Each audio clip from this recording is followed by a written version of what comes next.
ni kiungo kinachobeba pumzi inayoitwa roho. Ndio maana mtu anafanyiwa operation ya moyo, lakini huwezi kusema nimemfanyia ndugu yangu operation ya roho.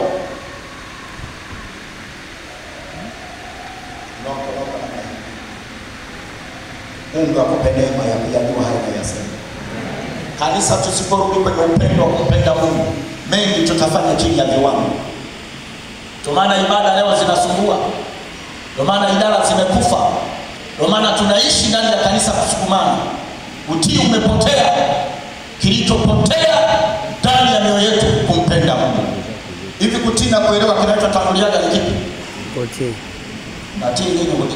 Kutii na kuelewa kinachotanguliaga ni kipi? Kuelewa. Megawanika. Mtu anasema, "Sheda, sikia mzee." Na mtu anasema, "Mimi natii kwanza, kuelewa baadaye." Na anasema, "Utatii nini? Lazima uelewe kwanza, ndipo natii." Kwa hiyo mko makundi hapo? Baba, makundi mawili. Narudia tena watumishi wa Mungu.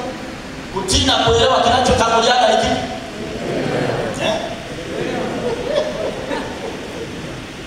Kanisa, Bwana asifiwe. Watumishi wa Mungu, tuko pamoja. Kutii na kuelewa kwenye maisha ya wokovu, nini kinatangulia? Sawa kanisa.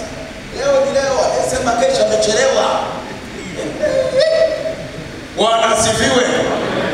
Ni watu wa maana sana. Tena nachunjua moyoni ya kwamba kanisa baba linakwenda kuongezeka sana. Mtakuwa na watu wengi sana.